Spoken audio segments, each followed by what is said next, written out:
Hola, mi nombre es Eddie Tubón y el día de hoy vamos a hablar acerca de la insuficiencia renal de tipo agudo. Bueno, primeramente, ¿qué es la insuficiencia renal aguda? Bueno, es un deterioro brusco de la función renal que se caracteriza por azoemia, que puede haber o no oliguria y que existen anormalidades electrolíticas y ácido básicas.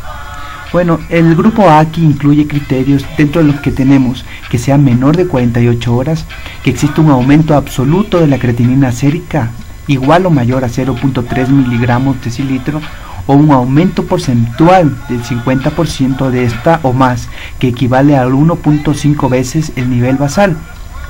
Y por último, una reducción del flujo de orina, dentro del que tenemos oliguria, conociendo a esta como el volumen de orina en un día menor a 400 mililitros. Todo esto puede ir de horas a días porque va a depender de la etiología y las características propias de cada paciente, recordando que no puede ser mayor a 3 semanas porque estaríamos hablando de una insuficiencia renal tipo crónico. Bueno, algo importante es saber que esto es potencialmente reversible, o sea que si nosotros podemos detectar a tiempo podemos evitar complicaciones que podrían llegar a ser mortales.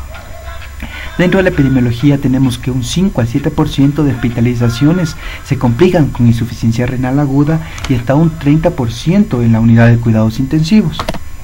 Bueno, vamos a ver que la clasificación clásica es por la fisiopatología, dentro de las cuales tenemos 3. Entonces, primero tenemos una de tipo prerrenal, la cual va a ser causada por cualquier circunstancia que cause una disminución significativa del flujo sanguíneo. Luego tenemos la de tipo renal, en la cual hay lesiones de las estructuras renales, como glomérulos, como el túbulo o como el intersticio. Por último tenemos la postrenal, en la cual existe una obstrucción del flujo de orina. Bueno, aquí tenemos un gráfico que nos ayuda a tener una visión más amplia. Entonces, dentro de esto tenemos la prerrenal, que representa más de la mitad de todos los casos.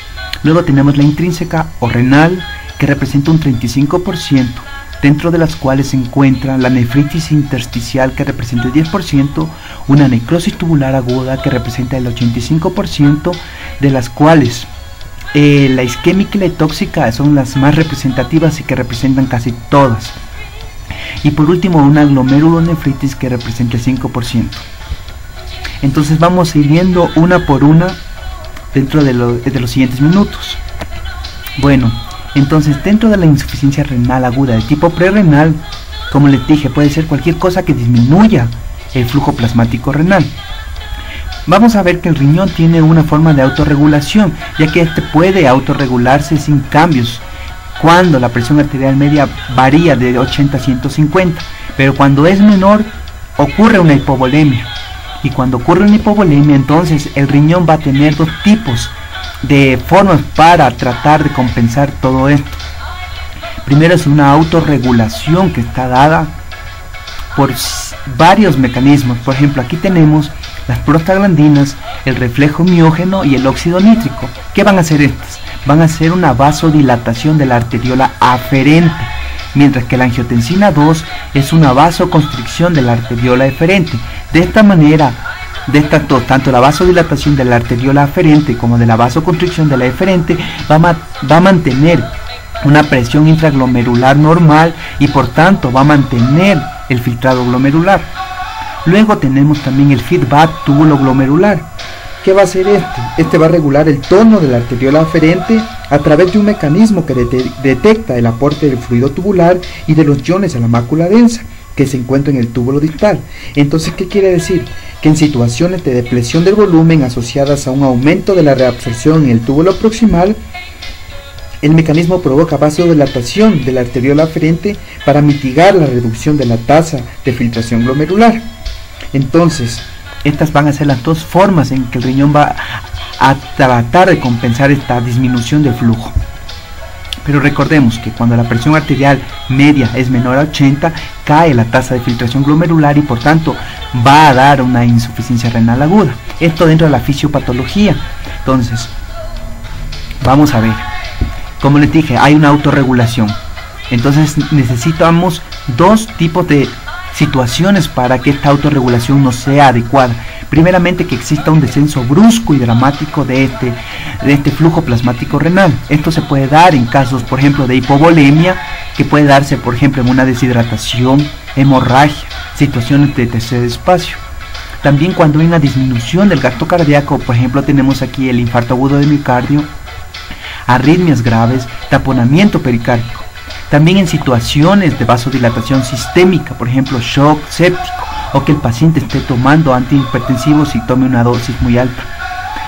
También tenemos la vasoconstricción de la arteriola aferente glomerular. Por ejemplo, aquí tenemos la preeclampsia, el síndrome hepatorrenal, iatrogenia, por ejemplo, cuando le damos al paciente una dosis muy alta de dopamina, y también en casos de hipercalcemia. Esa es la primera situación. La segunda es una alteración de esta autorregulación, como les dije, dada por la angiotensina y prostaglandinas. Por ejemplo, cuando el paciente toma IECAS y toma AINES, ya que aquí se está disminuyendo la producción de prostaglandinas y también se está interfiriendo en la producción normal del sistema renina-angiotensina-aldosterona. Entonces, aquí tenemos un dibujo en el que le puede explicar acerca de la fisiopatología. Como les dijimos que va a disminuir la perfusión renal, entonces el riñón no va a estar afectado. Entonces vamos a ver que esta va a tratar de mantener su tasa de filtración glomerular. ¿A expensas de qué? Entonces se va a activar todos los mecanismos de defensa, angiotensina, aldosterona y la ADH. Entonces, ¿qué va a hacer la angiotensina? La angiotensina a nivel de túbulo contorneado proximal va a estimular la reabsorción de sodio. La aldosterona a nivel de túbulo contorneado distal va a tratar también de reabsorber sodio. Entonces, todo este sodio va a tratar de aumentarlo y con esto va a aumentar volumen. Entonces, al aumentar volumen, trata de compensar la hipovolemia. Y por último, la ADH en el túbulo colector va a aumentar la reabsorción de agua. De esta forma vamos a decir que en la prerrenal la orina no va a tener ni sodio ni agua. Es una mnemotecnia, digamos. Entonces, dentro de las características de esta va a ser la oliguria, como dijimos, el volumen urinario menor a 400 mililitros en un día, disminución de sodio en la orina con una alta osmolaridad, o sea que la orina no va a tener agua ni sodio. Y por último, cuando hay una orina muy concentrada, se forman un tipo de cilindros no patológicos que son llamados los hialinos.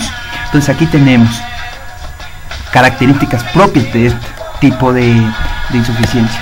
Entonces, dentro de la clínica vamos a ver que en sí todo va a depender de la patología de base que cause la hipovolemia, pero en general van a haber clínica de deshidratación, por ejemplo, sed, mareo ortostático, hipotensión ortostática, una taquicardia, una menor presión venosa yugular, disminución de la turgencia cutánea y membranas mucosas secas.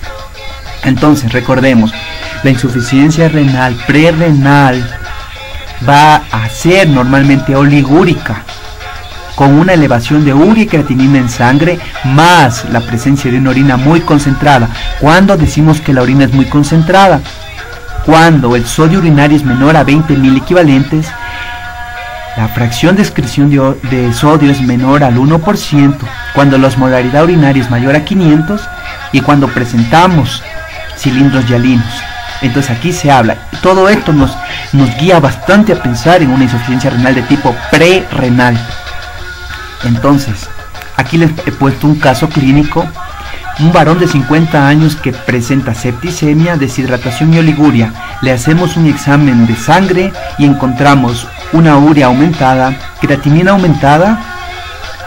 Le hacemos un examen de orina y encontramos una osmolaridad menor, un sodio en orina menor a 10 miliequivalentes, una osmolaridad mayor a 500, y en el sedimento encontramos cilindros hialinos. Entonces todo esto queda a pensar, obviamente, en una insuficiencia renal aguda prerrenal, ya que estamos correlacionando tanto la clínica, como vemos aquí una septicemia, posiblemente se dio una vasodilatación sistémica.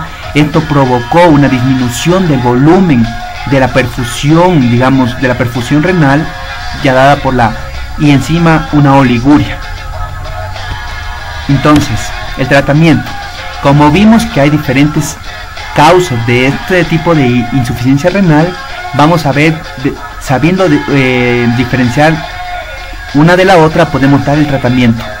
Por ejemplo, si existe una depresión de volumen, tenemos que expandir la volemia de una forma enérgica y, de ser posible, controlando la presión venosa central. Cuando nosotros estamos haciendo un buen tratamiento, la presión venosa central tiene que estar dentro de 5 a 14 centímetros de agua. En caso de que el paciente presente un tercer espacio, edematoso, entonces tenemos que forzar la diuresis con furosemida a dosis altas intravenosa, que puede ser de 120 a 240 miligramos. Y luego tenemos que dar una dosis de mantenimiento. Pero si la patología de base es una disminución del gasto cardíaco, entonces tenemos que dar ionotropos positivos. Pero si el paciente no da una respuesta, tenemos que añadir la furosemida para aumentar la diuresis. En sí, esto ha sido la insuficiencia prerrenal. En el próximo video vamos a hablar acerca de la renal y de la postrenal. Gracias por ver este video.